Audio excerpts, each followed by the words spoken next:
காலையில ஏஞ்சதுமே தகஜத்தூள் தொழுதுட்டு தான் அடுத்த வேலை வந்து பார்ப்பேன். தொழுதுட்டு கிச்சன் உள்ள வந்து பார்த்தா செம்ம ஜாமாங்க. நேத்து நைட்டு கழுவாமயே வந்து படுத்துட்டேன். ஒரு ஷூட் வேற எடுக்க வெளியே போயிருந்தோமா, அந்த ஜாமான்லாம் இருந்துச்சு எல்லாத்தையும் கழுவி வச்சுட்டேன். பாப்பா வந்து தூங்கிட்டு இருக்கா. என்னோட அனல் இல்லைன்னா உடனே வந்து ஏஞ்சிருவா. நான் சமாதானப்படுத்திட்டு ஒரு வேலை வந்து முடிச்சிருவேன். டெய்லியுமே வந்து காலையில வந்து எழுந்திரிப்பேன். ஒரு சில டைம்ல மட்டும் ஏந்திரிக்காம இருப்பேன்.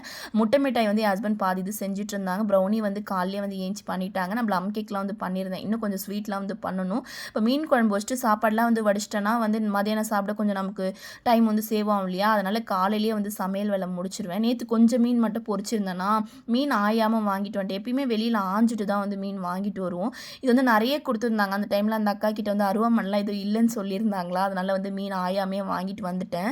ஊற வச்ச புளி நல்லா வந்து ஊறியிருக்கு. 2 மிளகாய் தூளுமே வந்து போட்டேன். குழம்பு தூள் கடையில் வாங்கினது, வீட்டில் வந்து எங்கள் மாமியார் அரைச்சது 2த்தையும் மிக்ஸ் பண்ணி போட்டுட்டேன். குழம்பு தூள் வந்து காலி ஆயிடுச்சு, அரைச்சி கொடுக்குறேன்னு சொல்லியிருக்காங்க. அது வரைக்கும் கடையில் தான் வாங்கி யூஸ் பண்ணிகிட்ருக்கேன். மீன் குழம்பு வந்து தாளித்து விட்டுட்டேன். கொஞ்சமாக பீன்ஸ் பொரியல் வந்து எனக்கு பண்ணியிருந்தேன். என் வீட்டுக்கார் சுத்தமாக வெஜிடபிள்ஸ் சாப்பிட மாட்டாங்க. வெறும் நான்வெஜ் மட்டும் தான் டெய்லியுமே அவங்களுக்கு வந்து சமைக்கணும். கார மீன்லாம் போட்டு குழம்பு வச்சிட்டேன். பாப்பா வந்து ஏஞ்சிட்டாலா, ரைஸ் தான் வந்து காலைல அவங்களுக்கு போட்டு கொடுத்தேன். நான் தோசை வந்து சாப்பிட்டேன். எல்லாத்தையும் எடுத்துகிட்டு நம்ம கடைக்கு வந்தாச்சு.